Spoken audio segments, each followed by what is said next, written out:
It's funny. These WWE fanboys, these WWE soy boys that don't know any better, they always like to pick on, they always like to put down whenever there's a Ring of Honor, whenever there's Impact, whenever there's New Japan, or any other alternative that people wanted to go for whenever WWE, where WWE just fucks up royally in the most inconceivable way, and they wanted to pick something an alternative. That being said, I am just absolutely happy that not only the Impact Wrestling has pulled off an amazing pay-per-view like Slammiversary just recently, but it also proved these goddamn fanboys, these WWE diehards that like to look down on every promotion, like I said before, Impact Wrestling managed to prove any of you dumb fucks wrong. Like I said here, I always tell them, if you're sick and tired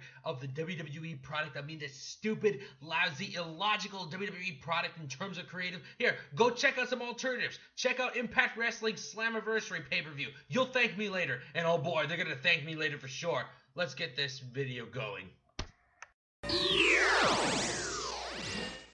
What is going on, everybody? This is HDX here, and boy, I'll say it once and I'll say it again.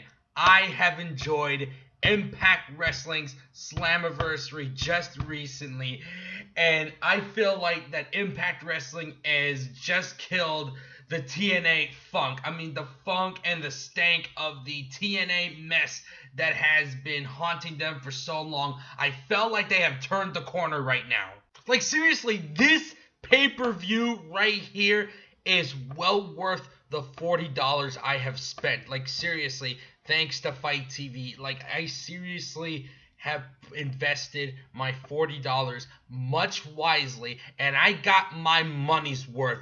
That more than the WWE with their snooze fest, quote unquote, extreme rules here. I mean, $9, and all you're gonna get is a cheap quality show here. But with Impact Wrestling Slammiversary, oh boy, it got your money's worth for sure.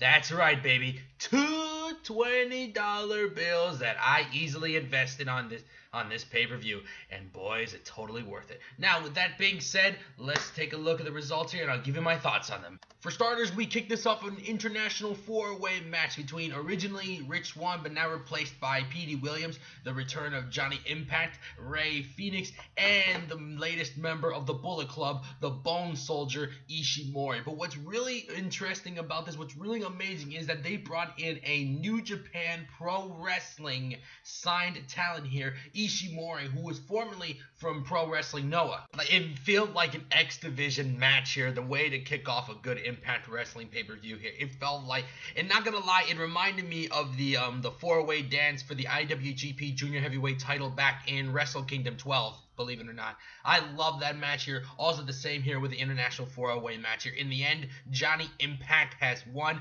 like so. I'm glad they did that. I give this match 3 out of 5 stars here. This is a good way to start the show. A solid 4-way dance with so many good spots, so many good moves, and a Bullet Club member, no less.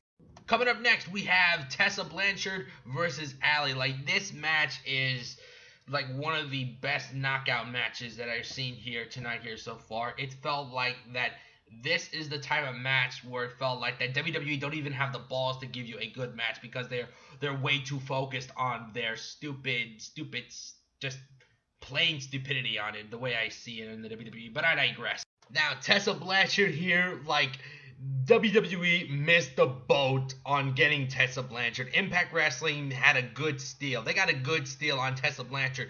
Not only that she's absolutely gorgeous, but she also kicks ass in the ring, hands down. A very talented, well-skilled female wrestler who's the daughter of Tully Blanchard of one of the legendary Four Horsemen. And on the other side, we have Allie, the cute and lovable Allie here. Based on what I've seen from the weekly Impact shows that I've seen here, for the way that I describe it is that Allie is basically Impact's equivalent of Bayley, if Bayley was booked right. Now, this is just an amazing and solid Impact knockouts match here, like hands down one of the best women's matches that I've seen here so far in this event here. There was no pomp and circumstance, like there was no women's revolution agenda pushing here, all this here, women empowerment, all this, all girls must work to none of that bullshit that we see here in the WWE. They just shut up and gave one hell of an amazing match here, hands freaking down here. And let's be really honest, Tessa Blanchard, she's lucky that she didn't get picked up by WWE. She doesn't deserve to be fucked over by the morons at Creative. Overall, I give this match a 3 out of 5 here, the same way that I give here from the last match here. This was an amazing match here. I can't wait to see more of Tessa Blanchard in the near future. Hopefully, the next Knockouts champion. Up next, like, dude, I freaking love this match here. The House of Hardcore Rules match between Eddie Edwards against the Innovator of Violence, Tommy Dreamer. Like, this is like the part of the pay-per-view where the intensity starts to kick in. This match right here, based on the build-up that I've seen here, where Eddie Edwards was so obsessed that he was just absolutely obsessed that he wanted to just kill and annihilate Sami Callihan. But when Tommy Dreamer intervenes and tells them, listen, don't be like me, don't be me, when I was so obsessed with one person, like that was Raven during the ECW days, that Tommy Dreamer just wanted to beat up Raven so bad to the point where he just felt so satisfied. But Tommy Dreamer would be damned if he would allow this to happen. Like, please, Eddie Edwards, please listen to me. But then Eddie Edwards like, man, forget you. What do you know? You're just an old man here. I know what I'm doing here. I'm a grown-ass man. Let me be. And also that, like, Eddie Edwards was assuming that Tommy Dreamer was sleeping with his wife, Alicia. But Tommy Dreamer trying to convince him, like, come on, look at me. I'm an old man. Like, she's a young lady. Like, what do you... I would never sleep with anybody. I'm a married man, too. And with all the intensity and all the craziness that went down during that build-up, it all comes down there at Slammiversary. And it feels like it feels like an ECW hardcore match. It felt like that we were in the bingo hall all over again, but this time in Toronto. There was so many great spots here. People were chanting ECW, ECW. It was just so intense. People, like, these two were just knocking each other out bit from bit. Especially there were parts that they were bringing out like cookie sheets and championship belter. The hell, there's even one part where Tommy Dreamer like, I'll grab a whole beer. It's like, don't worry, I'll buy another one for you, and bashed it at Eddie Edwards' head. Like, holy shit. Although, like, there was one certain spot here that basically, like, they just leave us hanging. Like, they were bringing out a table. Tommy Dreamer pulls out a flaming oil, like flammable oil, a flammable liquid, and they put it on the table, and I was hoping, oh yeah, they're ready to burn the table. They're ready to burn the table. But then Eddie Edwards came here and stopped that, and then pulled out with a 1, 2, 3, and I was like, damn, man. We wanted the flaming tables, dude. Give us ECW style here. But overall, it's a decent match here. I'll give it a 3.5 here. But again, here, there was like the one particular spot there in the end. Like, they leave us hanging like that here. But at least we get a satisfying ending where Eddie Edwards was just crying and sobbing here after all the chaos that it went through.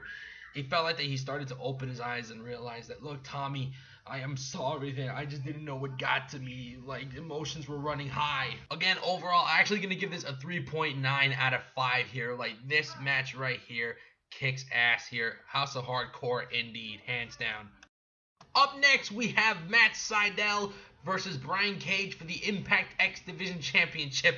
And this is, like, one of the best matches here. I know I've been stressing that out once again, but this is actually a really great X Division match here. Hands freaking down. Matt Sydal is like the perfect X Division wrestler that is meant to be champion. And Brian Cage is like, he is a freak, a bona fide machine here. And based on what I've seen here, it's a great indication here of the slogan here that they had for years, that the X Division is not about weight limits, it's about no limits. And this Impact X Division title match here is a clear indication of that here. In the end, Brian Cage is your new X Division champion here. And I just love to see Brian Cage defend that title here, hands down. Could be a perfect stepping stone for the Impact World Championship here. But I also like to see Brian Cage in many of great X Division matches. Hopefully, get like a rematch between Matt Sydal. Hopefully, get like Desmond Xavier into it. I would like to see something like that, like kind of reminiscent of the AJ Styles versus Samoa Joe versus Christopher Daniels. That three-way dance here back in Unbreakable 2005 for me. That was a hell of a match here. But I digress. Up next, we have Su Yung, the current and reigning Impact Knockouts Championship, against Madison Rayne, one of the veterans that has been around here since from back in 2009 and has been a 5-time Knockouts champion. Now, here's one of the notable things I wanted to bring up here is that originally Su Yung was supposed to face Rosemary here for the Knockouts Championship, but due to the injury that Rosemary has sustained here, that she's going to be gone away here for about like 6 months or so here for the time being, and hopefully that she'll come towards Bound for Glory here. And I kind of like the Su Yung versus Rosemary rivalry, especially that like Bound for Glory is going to take place on October the 14th, and since October it's perfect for Halloween, so I can't wait to see the Rosemary versus Su Yung here in that kind of situation right here. But I digress. Su Yung has retained the title against Madison Rayne here, and at the end of that, they dragged Su Yung picked up Madison Rayne and she put them in a casket, like put them in a coffin. Yeah, put them in a coffin, and they closed in the door. And one of their the unbridesmaids here, they lift them up. Like, this is like Su Yung is one of the best there within the Knockouts division, right next to Tessa Blanchard. Like, Su Yung is different. She stood out with her gimmick here, the Undead Bride gimmick here, and I just freaking love it.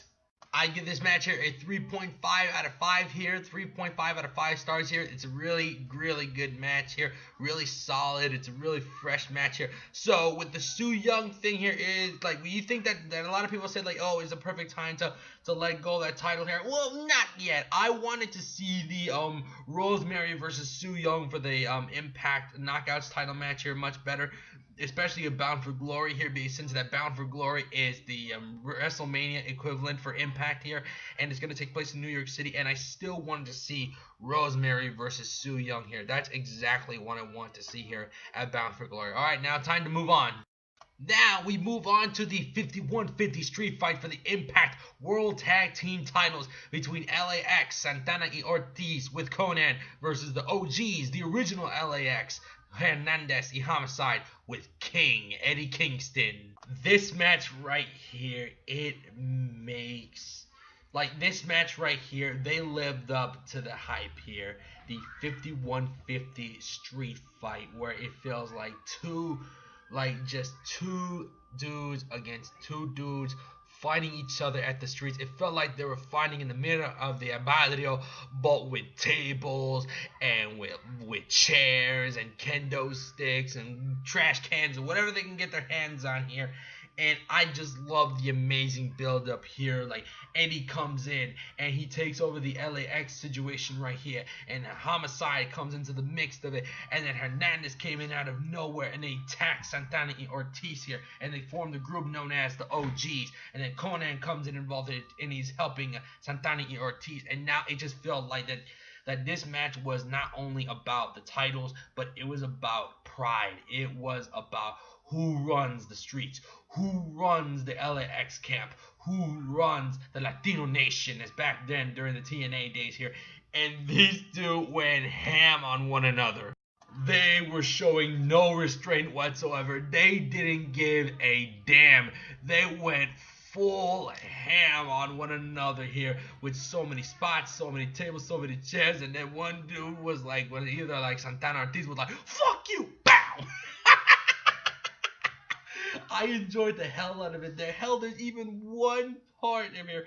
People were chanting. The crowd was so into it. I love the people in Toronto. Wrestling fans in Toronto, you're the best, man. The fans in the six.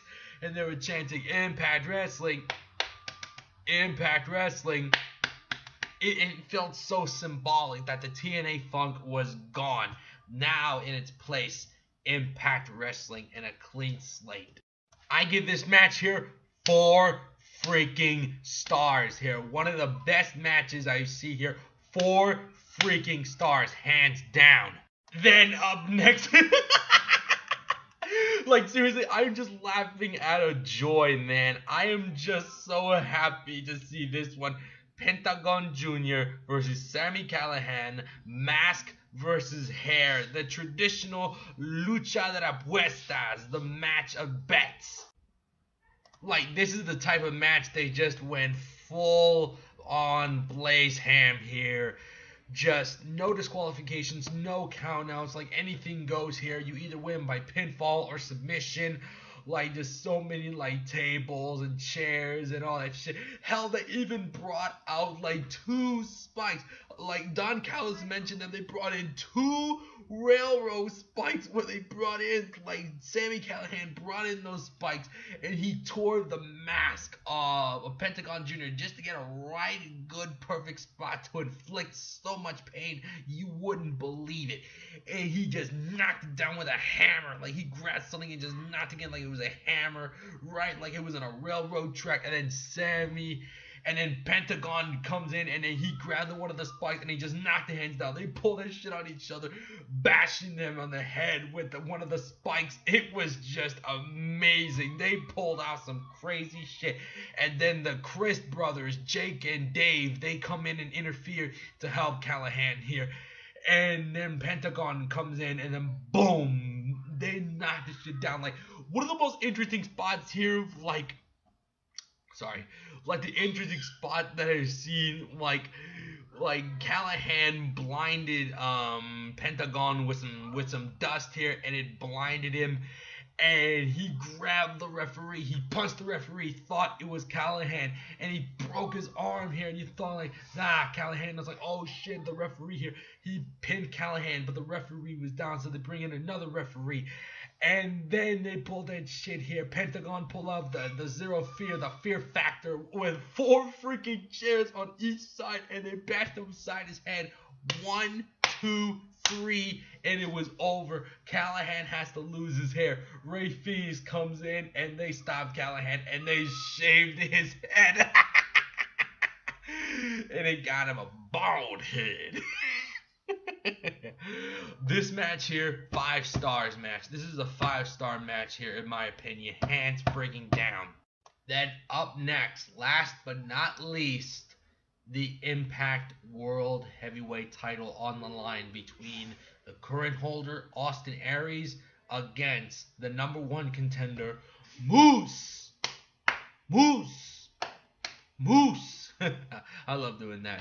When I looked at Moose, I originally thought that, wow, like, this dude is a football player that is just trying to reap the benefits of wrestling. But boy, did he prove me wrong. He was athletic.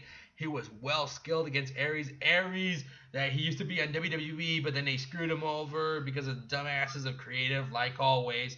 And now look at Austin Aries. He is shining like a freaking diamond. 41 years old, and he's still kicking ass now. I give this match here 4 out of 5 stars here, hands down. 4 out of 5 stars.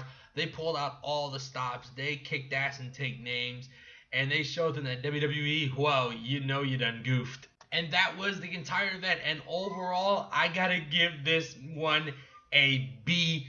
I gotta give this pay-per-view a B freaking plus. You want to know why? It showed that Impact Wrestling has delivered an amazing pay-per-view, hands down. It blew last week's snooze fest, WWE's quote-unquote extreme rules, out of the freaking water. They showed you that you got your $40 worth, much better than the $9.99 that you invested in on that network for a month that they only give you but subpar pay-per-views.